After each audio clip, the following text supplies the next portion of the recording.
আমার পোড়া কপাল ভাইয়া, পোড়া কপাল, পোড়া। তার কপালটা পুরা পুরা ছাই হয়ে গেছে।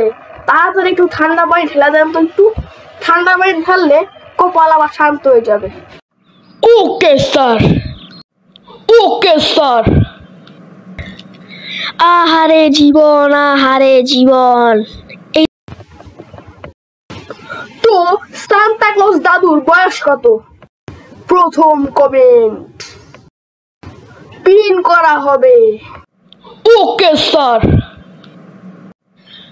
আচ্ছা ভাইয়া, আমার ঘুম শেষ হয়ে গেল, আমি এখন আর ঘুমাবো না।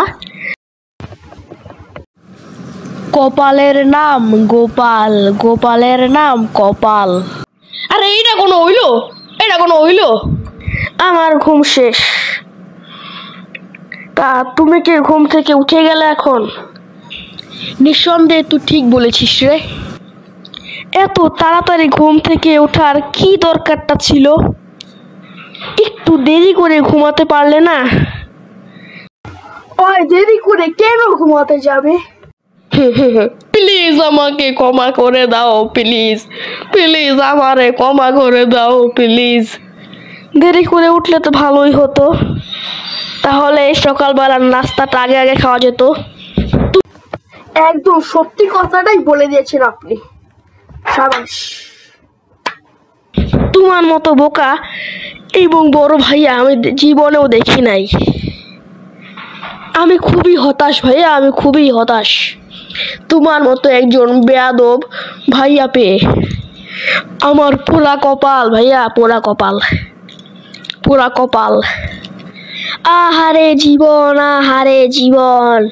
এটা তুই কি বললি? আমার তো পোড়া কপাল রে। আহারে জীবন, তুই আর কি বুঝবি? তুই তো নিজে চিন্তা করিস সারাদিন, আমার চিন্তা তুই কখন করিস? সে মনে হয় বড় ভাইয়ের চিন্তা জীবনেও করে না, আর জীবনে আর করবেও না, কারণ বড় ভাই তো দেখ সাংঘাতিক মানুষ। বেয়াদব, তোর মতো ভাই থাকার চেয়ে না থাকাই ভালো। গুড গুড গুড ভালো। প্রত্যেক দিন ঝগড়া হচ্ছে, সেটা তুই কানেই নিচ্ছিস না রে, কানেই নিচ্ছিস না। আহারে আমার মিষ্টি সোনা ভাইয়া রে, আমার ছোটবেলার সোনা ভাইয়া তুমি। আহারে আমার সোনার ভাইয়া, সোনার বড় ভাইয়া। তোমাকে কি আমি এত তাড়াতাড়ি ভুলে গেলে হয়? তোমার মতো বলদ ভাইয়া কারো জীবনে যেন না জুটুক, এটা আমি প্রার্থনা করি। তোমার মতো বড় ভাই না থাকার চেয়ে ভালো, কিন্তু তবুও আমি তোমাকে অনেক ভালোবাসি ভাইয়া। তো ভিডিওটি আজ এই পর্যন্তই। ভালো লাগলে লাইক করবেন, শেয়ার করবেন, সাবস্ক্রাইব করবেন। ধন্যবাদ। Okay sir, okay sir. উফ, আর ভাল লাগছে না, আর ভাল লাগছে না রে, আর ভাল লাগছে না।